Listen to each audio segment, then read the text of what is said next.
Hello friends, आदाब, नमस्कार। मैं आपका दोस्त असरार खान आप सभी लोगों का अपने वीडियो में स्वागत करता हूं, अभिनंदन करता हूं।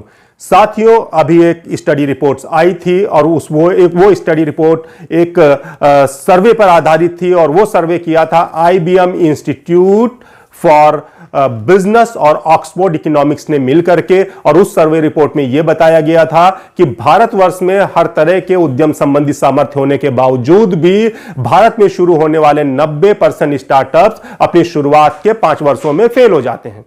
Despite entrepreneurial strength, as many as 90% startups fail with the first 5 years in India। कभी सोचा क्या वजह है?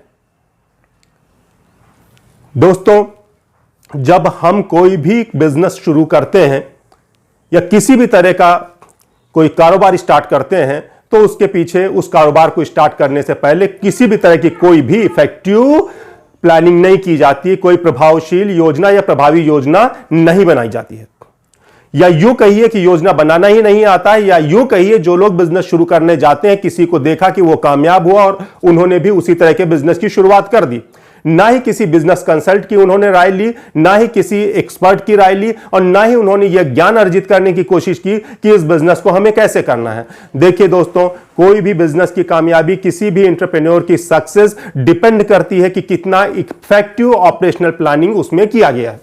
कुछ फैक्टर्स होते हैं, उन फैक्टर्स को दिमाग में रखना पड़ता है, जहन में रखना पड़ता है, और उन फैक्टर्स को जहन में रखने के बाद ही एक इफेक्टिव, एक प्रभावी योजना तैयार की जाती है किसी भी कारोबार को सक्सेस करने के लिए, किसी भी बिजनेस को सक्सेस करने के लिए। दोस्तों, मैं आज आप सभी लोगों को 5 फैक्टर्स बताऊंगा, जिन 5 फैक्टर्स को एक इफेक्टिव योजना, एक प्रभावी योजना बनाने के वक्त ध्यान में रखना चाहिए, ताकि आपका एंटरप्रेन्योरशिप या आपका उद्यम या आपका व्यवसाय सफल हो, ना कि असफल हो। देखिए, वक्ती सफलता तो सबको मिल जाती है, लेकिन मजा तब आता है वो सफलता लगातार आपकी एक स्टेबल रहे, वो सक्सेस आपकी स्टेबल रहे, और दूसरी तरह से यूं कहा जाए कि आप सफल हो करके हमारे देश की अर्थव्यवस्था में अपना योगदान दें, अपनी भागीदारी दर्ज करें। साथियों, जब एक प्रभावी योजना हमें बनानी है, सबसे पहले तो हमें चुनाव करना होता है कि हम कार्य करेंगे या व्यवसाय करेंगे, यानी कि हम जॉब करेंगे या कोई बिजनेस करेंगे। देखिए दोस्तों, अब लोगों का अपना माइंडसेट अलग अलग होता है। कुछ लोग व्यवसाय को प्राथमिकता देते हैं और कुछ लोग काम करने यानी किसी नौकरी करने को प्राथमिकता देते हैं। यदि आप व्यवसाय को अपनी प्राथमिकता देते हैं या अपनी प्राथमिकता में व्यवसाय रखते हैं और आप यह निर्णय लेते हैं कि आपको किसी की नौकरी करने के बजाय आपको स्वयं का व्यवसाय करना है, तो व्यवसाय करने से पहले इन 5 प्रभावी मानकों को आप अपने जहन में रखें, अपने दिमाग में रखें, और इनको दिमाग में ध्यान में रखते हुए ही एक आप प्रभावी योजना बना लें, तभी बिजनेस करें, अन्यथा ना करें। सबसे पहले तो आपको उद्यम का चुनाव करना होता है। आपको यह चुनना होता है कि हमें किस तरह का बिजनेस करना है, कौन सा हमें बिजनेस करना है, यानी किस व्यवसाय को आपको करना है। अब देखिए, हर चीज का एक बहुत ही व्यापक विषय है। अगर व्यवसाय को चुनना, तो व्यवसाय का चुनना भी एक अपने आप में एक व्यापक विषय है। इसमें भी आपको बैठ करके थोड़ा सा इसमें स्टडी करना पड़ेगा, थोड़ा ज्ञान अर्जित करना पड़ेगा। कुछ एक्सपर्ट से, बिजनेस कंसल्टेंट से आपको इसमें कंसल्ट करना होगा कि हम किसी व्यवसाय का चुनाव कैसे करें। फिर आप जब व्यवसाय का चुनाव कर लेते हैं कि ठीक है, अमुक व्यवसाय मुझे करना है, फिर अमुक व्यवसाय को करने में आपके किन लोगों के साथ की आवश्यकता पड़ सकती है, किन लोगों के साथ की जरूरत पड़ सकती है, और उसके बाद में फिर आप देखें कि यह अमुक व्यवसाय शुरू करने का सही समय क्या है। यानी कि आपको सबसे पहले उद्यम का चुनाव करना होगा कि यह व्यवसाय मुझे करना है, व्यवसाय को चुनना होगा, और उसके बाद में आपको यह भी देखना हो इस व्यवसाय को करने में हमें किन लोगों के साथ की आवश्यकता पड़ सकती है, और उसके बाद यह भी देखना होगा, इसकी भी प्लानिंग करनी होगी कि इस व्यवसाय को शुरू करने का सही समय क्या होगा।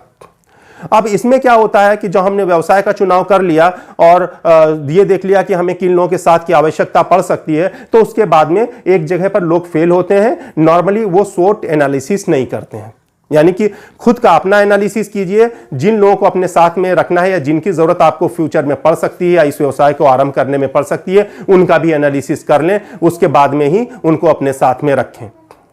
तो SWOT एनालिसिस आप अगर कमेंट बॉक्स में मुझसे SWOT एनालिसिस के लिए कहेंगे कि मैं SWOT एनालिसिस के बारे में बताऊं, तो मैं आपको बहुत ही सूक्ष्म तरीके से समझाऊंगा और बताऊंगा और इस पे एक वीडियो दूंगा कि SWOT एनालिसिस कैसे किया जाता है, SWOT एनालिसिस क्या होता है और SWOT एनालिसिस कैसे किया जाता है। और उसके बाद में जब आप उद्यम का चुनाव कर लेते हैं, उन लोगों की भी सूची बना लेते हैं जिनको आपको अपने जिनके साथ की आपको जरूरत पड़ सकती है, अपना और उनका SWOT एनालिसिस कर लेते हैं। समय का भी आप एक कैलकुलेशन, एक गणना कर लेते हैं कि अमुक समय में ही हमें अपने इस व्यापार को प्रारंभ करना है। तो उसके बाद आपको यह देखना होता है, टैलेंट और रिसोर्सेस की जांच करनी होती है, यानी कि टैलेंट और रिसोर्सेज की जांच करनी होती है। यानी जो व्यवसाय आप करने जा रहे हैं उस व्यवसाय में जरूरी टैलेंट कहां से आपको मिलेगा, कहां से टैलेंट को आप रिक्रूट करेंगे, उसमें रॉ मटेरियल या बहुत सारी चीजें हैं, उनकी रिसोर्सेज की कहां से पूरी होंगी, यानी कि उनको हम कहां से रिसोर्स करेंगे। यानी टैलेंट और रिसोर्सेज की पूरी तरीके से हम जांच करते हैं। उसके बाद में ही, क्योंकि देखिए क्या होता है कि जो व्यवसाय हम शुरू करने जा रहे हैं उसका हमें एक हेडक्वार्टर बनाना होता है। अगर हम किसी चीज का प्रोडक्शन करने जा रहे हैं तो हमें एक प्रोडक्शन यूनिट बनानी होती है, उसका एक मार्केटिंग का ऑफिस बनाना होता है, यानी कि बहुत सारे ऐसी चीजें हैं जिन्हें हमें सेटअप करना होता है। तो हमें यह भी देखना जरूरी होता है कि उस व्यवसाय को चलाने में हमें उपयुक्त टैलेंटेड लोग कहां पर मिलेंगे और उसमें जरूरी जो मैन एंड मटेरियल है या जो भी जरूरी रॉ मटेरियल्स हैं वो हमें कहां से उनकी सोर्सिंग होगी, यानी कि टैलेंट और रिसोर्सेज की जांच करनी होती है। अभी तक आपने क्या किया, व्यवसाय का चुनाव कर लिया, ये भी आपने इसकी भी लिस्ट बना ली कि किन लोगों के साथ की आपको जरूरत आवश्यकता पड़ सकती है। आपने अपना SWOT एनालिसिस कर लिया, आपने जिनके साथ की आपको जरूरत पड़ सकती है उनकी लिस्ट बनाने के बाद उनका भी आपने SWOT एनालिसिस कर लिया। आपने इसकी भी लिस्ट तैयार कर ली कि इस कारोबार को शुरू करने का सही समय क्या है, यानी समय भी आपने सॉर्ट आउट कर लिया। आपने यह भी देख लिया कि टैलेंट और रिसोर्सेज हमको इसमें जो अनिवार्य टैलेंट और रिसोर्सेज की आवश्यकता पड़ने वाली है वो हमें कहां से उपलब्ध होंगे। और उसके बाद में फिर आपको यह निर्णय करना पड़ता है कि इस व्यवसाय को शुरू करने का उपयुक्त समय कौन सा है, किस स्थान पे इसको शुरू करना चाहिए, यानी कि अपने उस चुने हुए व्यवसाय को शुरू करने का उपयुक्त समय और स्थान का पूरा ज्ञान एकत्र करना होता है, उस पर प्रॉपर रिसर्च एंड डेवलपमेंट करना होता है। उसके बाद एक चीज और होता है कि कोई जरूरी नहीं कि जो योजना आपने बनाई है वो योजना आपकी सफल हो जाए, हो सकता है वो योजना असफल हो जाए। तो अगर वो योजना असफल होती है तो फिर आपके पास में दूसरी योजना कौन सी है, यानी कि always keep ready plan B, आपके पास एक प्लान बी भी होना चाहिए, यानी एक योजना आपके पास और तैयार होनी चाहिए। तो ये चीजें हो गई, आपने व्यवसाय का चुनाव कर लिया, आपके व्यवसाय को चलाने के लिए जिन लोगों के साथ की जरूरत है उन लोगों का आपने एक लिस्ट बना लिया, सही समय का भी आपने डिसाइड कर लिया कि किस समय पर हमें इसे शुरू करना है, टैलेंट और रिसोर्सेज की जांच कर ली और उस बिजनेस को सेटअप करने के लिए प्रॉपर टाइमिंग और प्लेस, यानी कि उपयुक्त समय और स्थान भी आपने डिसाइड कर लिया। आपने एक प्लान बी भी तैयार कर लिया। अब उसके बाद में अक्सर क्या होता है, जब लोग कामयाब हो जाते हैं, क्योंकि किसी कवि ने कहा भी है कि कामयाब होना कोई कमाल नहीं है, कामयाबी पे रुकना ठहरना कमाल होता है। तो उसके बाद में फिर आपके पास ऐसी योजना, क्योंकि देखिए जब तक आप सक्सेसफुल नहीं होते हैं तब तक सारे लोग आपको नजरअंदाज करते रहते हैं। जिस दिन आप सफल हो जाते हैं उसके बाद से आपके ऊपर बहुत सारे लोगों की बुरी नजर पड़नी शुरू हो जाती है। लोग आपको मॉनिटर करना शुरू कर देते हैं, आपके अंदर यूं समझिए कि आपके चारों तरफ दुश्मन हो जाते हैं जो आपको देखते हैं कि आपको गिराया कैसे जाए। तो एक योजना यह भी होनी चाहिए कि जब आप सफल हो जाएंगे तो सफल होने के बाद में जो आपके दुश्मनों की जो आपके कारोबार पे आपके ऊपर बुरी नजर होगी उनसे आप अपनी आत्मरक्षा कैसे करेंगे और आत्मरक्षा करने के साथ ही साथ अपने कारोबार को और आगे आप कैसे बढ़ाएंगे।